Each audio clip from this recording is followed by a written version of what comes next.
kingdom puts a lot of demand on us.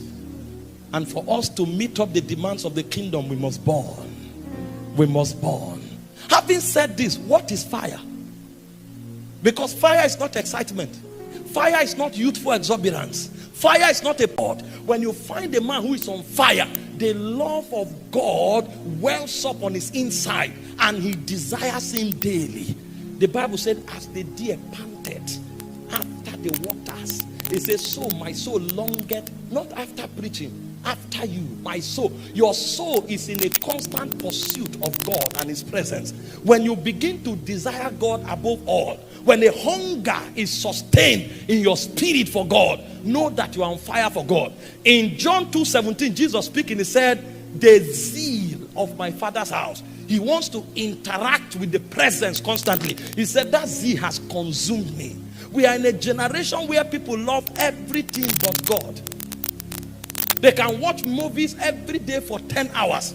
But when you say, let's talk to God, 5 minutes, they are tired. And so even our vigils today, we have to augment it with drama. We have to augment it with dancing and playing so that we manage time. But the fathers of old, if they say vigil, they start praying from 6 p.m. to 6 a.m. because they are engaging God and they had sufficient stamina to remain there. I'm not saying we should not do other things in vigil. There are many channels to God's presence. But what I'm saying is, if what we do is to detract us from our weakness because we have no stamina, then something is wrong. When was the last time you prayed alone all night? Not because you are going to preach somewhere, not because you are going for a conference, not because you needed to pray for the sick. You just prayed all night because you know that the desire, it was a desire that woke you up. You stayed there and focused. He said, kiss me with the kisses of thy mouth. He said, thy love is better than wine. Songs of Solomon chapter 1 verse 2. Thy love is better than wine. He said, because of the savory ointment of thy name, he said, the virgins love you. We will not remember the tales of the wine, but we will keep in mind that we have come to the bedchamber of our loved one. This is the kind of intensity that men carry. People love fame. Forget that somebody is on the mountain praying in tongues. Go and check the content of the prayer. Lord, me too, I must shine. So what is powering that prayer is jealousy, is envy. How can Matthew like this be making impact and I am here? If that is what's driving you, you don't have fire. That's a strange fire. Oh, Lord, I must make it this year. I must make it this year. Why will I still be like this? Look at where my mates are. Some of your mates are in the grave. I must make it this. That's not what pursues us. The power that drives us is more of you. More of you. More of you. More of you. If that becomes the substance of your spiritual passion, know that your fire is genuine. So fire is passion for God. If you have no passion for God, you don't have the fire of God. Number two, what is spiritual fire? Spiritual fire is the power for witness. When a man is on fire, he's a soul winner. You cannot claim you are on fire and you are not fruitful. You are not productive. The moment the fire came upon the disciples in Acts chapter 2 verse 1 and 2, we saw in verse 37 that they won 3,000 souls. We saw in Acts 4 verse 4 that they won 5,000 souls. And the fire spread into the camp. Individuals began to win cities. What kind of fire is it that we have now that we only manifest when we are leading prayer? When you come to the prayer meeting, people are not even praying. But when you give somebody the microphone, it's koporo, hahuku, hoopa, hoopa, and then we are doing all kinds of posture and all kinds of drama. But there is no appetite for soul. If you are on fire, you will pick the heartbeat of God. And the heartbeat of God is to win everyone to the kingdom. The Father does not desire that any should perish. He desires that all should be saved and come to the knowledge of the truth. And so the moment a man catches fire, he is everywhere winning souls. This was the pattern that Jesus presented to us. In Matthew chapter 8 verse 1 to 5, we saw Jesus. The Bible said he went to every city and every village. Not one, every city and every village, preaching the gospel of the kingdom, that by all means men will be saved. And so if you are looking for biblical definition of fire, number one is passion for God. Number two is passion for souls. And number three, biblical definition and expression for fire is the flame of purity.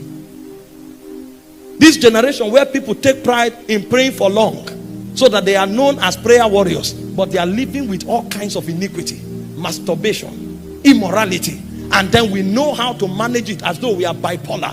When we come to church, we are spiritual. When we're outside of church, we become strange beings.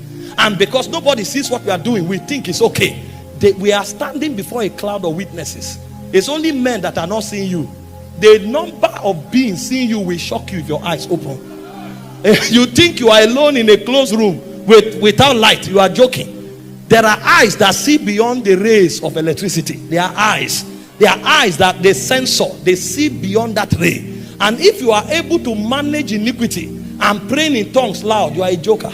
You don't know what the fire of God is. When the fire comes, it purges.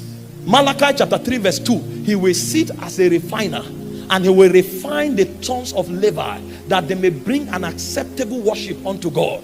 In Zechariah chapter 13 verse 9, he said he will take a third part of them, and he will pass them through the fire, so that when they are purged, they can call him their God, and he will call them his people. If we are able to manage and live with iniquity, we are not on fire, regardless of what we do. It's drama. Fire is purity. The flames of purity burning in your vessel. Jesus was so on fire that he was not just living pure. The Bible says, because thou lovest righteousness and hated iniquity, it said, thy God has anointed you with the oil of gladness. He hated iniquity. That's the level of purity that he carried. He was not just not away from defilement, he hated it. There was something about his appetite. See, when you're on fire, your appetite will change. You will not just avoid, you will hate it. And the day you begin to coexist with evil and iniquity, know that your fire has gone down. It's not possible for the two to blend. The Bible said, if you go to the altar to render your sacrifice, and your brother has an ought against you, Matthew 5:23-24, he said, leave that offering there. No activity on the altar is allowed except as the heart is pure, because the fire of God insists on purity. But I'm telling you that we are a strange species of beings. This is a generation where a man's heart can be full of iniquity, but is carrying out spiritual things comfortably, and you are wondering what has happened to the conscience. It has been seared with a hot iron. And so at best, many are professional preachers. They know what to say. They know how to touch the emotional chords of people. But there's no witness of God. And that's why our messages have no weight. Men hear us. It doesn't affect them for 5 minutes. But the fathers of old, when they write a sermon, they don't need to preach it. If they write a sermon, read it, your heart begins to burn. What is the substance of God that is credited to their utterances? What did God put on their words? That a man can read a sermon and set a city on fire. Some of us who are on fire today is because of one sermon we heard 20 years ago. So the question is, what does that person who preached that sermon, what does he carry? This man knew the place of holiness. And that's why ahead of all their messages is the cross. Until tomorrow, hear them. You will see what will happen to your heart. It doesn't matter the topic they are dealing with. They can be talking about finances. If you are a sinner, you start weeping. They can be talking about church growth. If you are a sinner, you start weeping. What is it that they carried? Till tomorrow, I go back to listen to some of the ancient preachers. And if you hear them, people like Pastor Mrs. Maria Corey Tembon, people like David Duplessis, Derek Prince. You hear this man, your heart is on fire. Brother Billy Akani. And then you are wondering, what are they saying? What is it that they are burning with a flame? So their words are not to inform you. Their words are to purify you. God coats their utterances with coals of fire. When it touches you, something will happen to your soul. And if we will change our word, this is the texture of Christianity that we have to present to a generation. Make the mistake to listen to some of these men and see how it will ruin your life. You will discover that your life will become a narrow path. They will narrow you to the cross and the cross alone. They don't need to meet you. And I tell you, sometimes one sermon is enough. I heard Zakpun and the other time, 5 minutes into the sermon, I was weeping. What are you saying? What is it that God has put upon you? They were burning. They were a flame of fire. And trust me, our number will count for nothing except as we begin to raise men that come out of the furnace.